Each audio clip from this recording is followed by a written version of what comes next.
Ciri-ciri benda di lingkungan sekitar kita. Pada pertemuan kedua ini, kita akan membahas tentang ciri hidup dan tak hidup pada benda. Ciri hidup dan tak hidup pada benda. Di lingkungan sekitar terdapat banyak sekali benda. Setiap jenis benda ini pastinya mempunyai sifat atau ciri yang membedakannya dari jenis benda yang lainnya.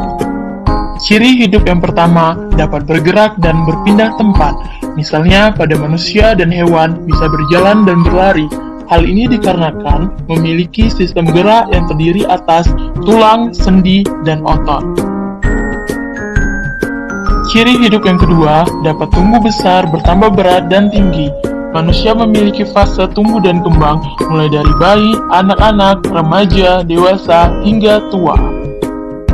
Contoh benda hidup di lingkungan sekitar kita, diantaranya tumbuhan, hewan, dan manusia.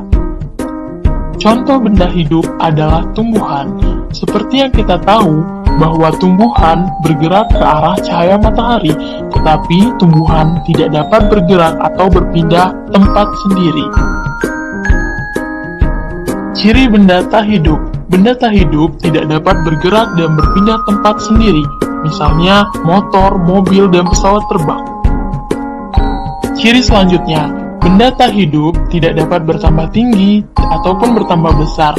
Misalnya pesawat terbang yang dibuat pada tahun 2015, maka 5 tahun kemudian pesawat itu tidak akan bertambah tinggi ataupun bertambah besar. Benda tak hidup yang bergerak sendiri menggunakan mesin, contohnya mobil, motor, dan pesawat. Benda-benda tersebut dapat bergerak karena di dalamnya terdapat mesin yang mengendalikannya. Ciri-ciri makhluk hidup diantaranya bernafas, memerlukan makan, bergerak, tumbuh dan berkembang biak, peka terhadap rangsang, dan menyesuaikan diri terhadap lingkungan. 1. Bernafas. Setiap saat kita bernafas, yaitu menghirup udara yang mengandung oksigen dan mengeluarkan udara yang mengandung karbon dioksida. Kedua, memerlukan makan. Setiap makhluk hidup memerlukan energi. Untuk memperoleh energi, makhluk hidup memerlukan makan. Yang ketiga, tumbuh dan berkembang. Manusia memiliki fase tumbuh dan kembang mulai dari bayi, anak-anak, remaja, dewasa, hingga tua. Makhluk hidup lainnya seperti tumbuhan dan hewan juga memiliki fase dan proses menuju dewasa. Manusia dapat berjalan, berlari, bergerak, ataupun menggerakkan tangan, itu merupakan ciri bergerak. Tubuh kita dapat melakukan aktivitas karena memiliki sistem gerak yang terdiri atas otot, tulang, dan sendi yang saling bekerja sama membentuk sistem gerak. Kemampuan makhluk hidup untuk memperoleh keturunan disebut berkembang biak. Berkembang biak bertujuan untuk melestarikan keturunan agar tidak punah. Contohnya, kamu lahir dari ayah dan ibu. Manusia mempunyai kemampuan untuk memberikan tanggapan terhadap rangsangan yang diterima. Kemampuan menanggapi rangsangan disebut iritabilitas. Kemampuan makhluk hidup untuk menyesuaikan diri dengan lingkungan disebut adaptasi. Contoh, tumbuhan yang hidup di tempat kering memiliki daun yang sempit dan tebal, sedangkan di tempat lembab memiliki daun yang lebar dan tipis. Anak-anak ibu, demikianlah pembelajaran kita pada hari ini. Sampai jumpa di pembelajaran selanjutnya. Kita akan mempelajari tentang klasifikasi makhluk hidup, yaitu proses pengelompokan suatu makhluk hidup di dalam suatu unit kelompok yang lebih kecil berdasarkan persamaan atau perbedaan ciri yang dimilikinya. Misalkan akan mengelompokkan hewan ikan dengan hewan ayam. Persamaannya apa? Dan perbedaannya? Jika persamaannya sama-sama tergolong hewan dan sama-sama bertelur, sedangkan perbedaannya kalau ikan hidup di air, ayam hidup di darat, ikan bersisik, sedangkan ayam tidak bersisik atau mempunyai bulu. Jadi, ikan dan ayam bukan termasuk dalam satu jenis karena perbedaannya lebih banyak. Karena banyaknya beragamnya makhluk hidup di dunia ini, maka akan dilakukan klasifikasi makhluk hidup. Dan tujuannya apa? Tujuannya yaitu 1. Mengelompokkan makhluk hidup berdasarkan kesamaan dan perbedaan ciri-ciri yang dimiliki. 2. Mendeskripsikan ciri-ciri suatu jenis makhluk hidup untuk membedakannya dengan makhluk hidup dari jenis yang lain. 3. Mengetahui hubungan kekerabatan antar makhluk hidup. Dan yang keempat, memberi nama makhluk hidup yang belum diketahui namanya. Nah, bagaimana cara mengklasifikasi makhluk hidup? Maka perlu dasar-dasarnya, yaitu 1. Klasifikasi makhluk hidup berdasarkan persamaan dan perbedaan yang dimilikinya.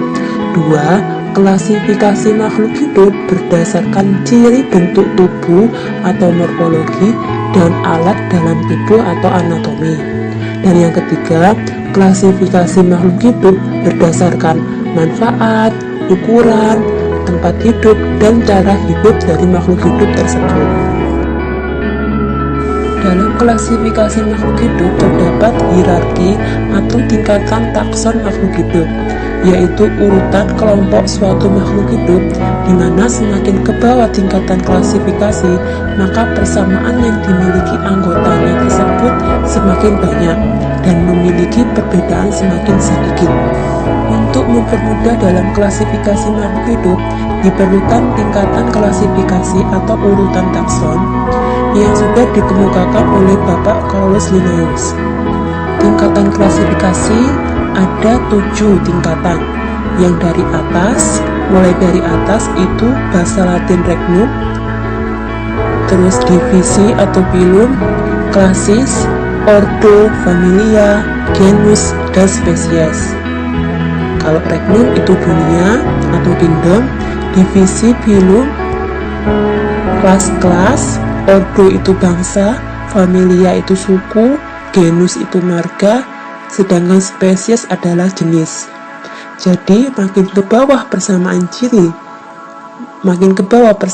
ciri semakin khusus dan perbedaan ciri semakin sedikit. Pengelompokan makhluk hidup didasarkan ada 5 kingdom.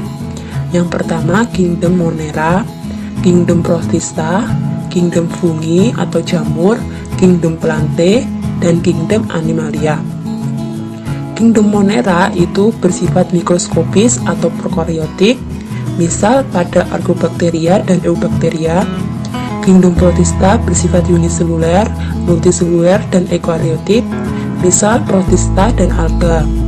Kingdom Fungi itu bersifat mikroskopis dan juga makroskopis dan eukaryotik, parasit, saprofit, dan simbiosis.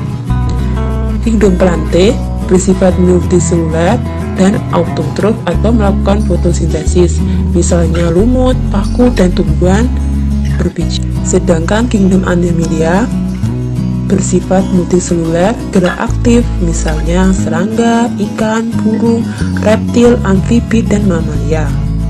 Adapun proses klasifikasi makhluk hidup dilakukan kunci determinasi, yaitu uraian keterangan tentang ciri-ciri makhluk hidup yang disusun berurut mulai dari ciri umum hingga ke ciri khusus untuk menemukan suatu jenis makhluk hidup. Dan juga dilakukan kunci dikotom adalah berisi keterangan yang disusun berpasangan dan menunjukkan ciri yang berlawanan. Contoh dari kunci dikotom, misalkan kita mengamati perbedaan dari tumbuh-tumbuhan, yaitu lumut, suplir, jagung, kedelai, terung, dan melinjo. Maka kita susun ciri-ciri dari tumbuhan tersebut yang menunjukkan ciri yang berlawanan dan disusun berpasangan. Maka kunci yang didapat yaitu berspora itu suplir dan lumut, sedangkan tidak berspora itu jagung, kedelai, terung, dan melinjo. Dari yang berspora itu ada yang berbatang jelas dan tidak berbatang jelas. Kalau berbatang jelas itu suplir, tidak berbatang jelas itu lumut. Dari yang tidak berspora ada biji tertutup dan biji terbuka. Biji tertutup itu jagung, kedelai, dan terung, sedangkan biji terbuka itu melinjo. Biji tertutup juga ada bagiannya lagi, berkeping 2 dan berkeping berkeping 1, berkeping 2 contohnya kedelai dan terung, berkeping 1 contohnya jagung. Dari berkeping 2 ada perbedaan lagi, berbunga kupu-kupu dan berbunga trompet. Kalau berbunga kupu-kupu contohnya kedelai, berbunga trompet contohnya terung.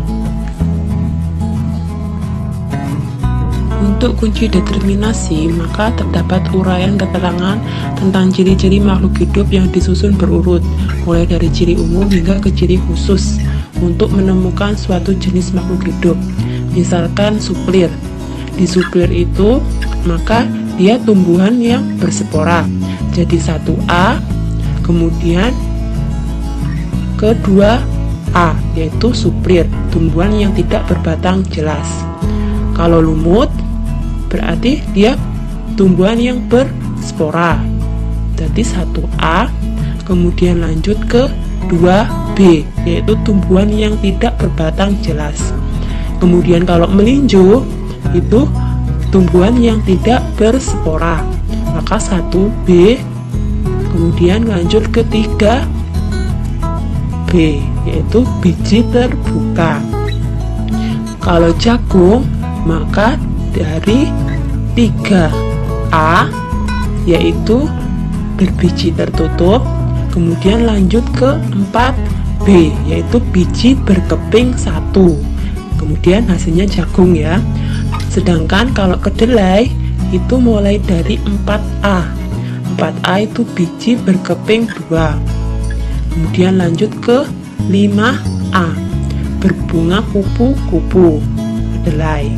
Sedangkan untuk terong itu mulai dari 4A, biji berkeping 2, kemudian lanjut ke 5B, berbunga trompet, yang hasilnya terung.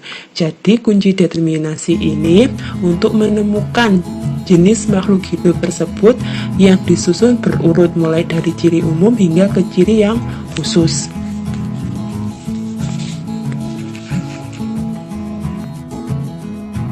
Makhluk hidup yang sudah diklasifikasikan, terdapat nama dari makhluk hidup itu tersebut, sehingga dinamakan dengan tata nama makhluk hidup. Perbedaan takson tumbuhan dan hewan. Perbedaannya terletak pada divisi, dan kalau pada hewan itu namanya filum. Jadi kalau tumbuhan itu divisi, sedangkan hewan itu filum. Tata nama ini dicetuskan oleh Carolus Linnaeus, yaitu sistem binomial nomenklatur atau sistem nama ganda. Misalkan tumbuhan zaimas atau jagung. Jadi dari bahasa Latin yang terdiri dari dua kata, yaitu zea itu genus, maka awal hurufnya itu besar, sedangkan yang mes itu spesies, hurufnya kecil. Bahasanya bahasa menggunakan bahasa Latin atau ilmiah. Jika diketik maka ditulis huruf miring, jika ditulis tangan maka digaris bawahi. Terima kasih telah menonton.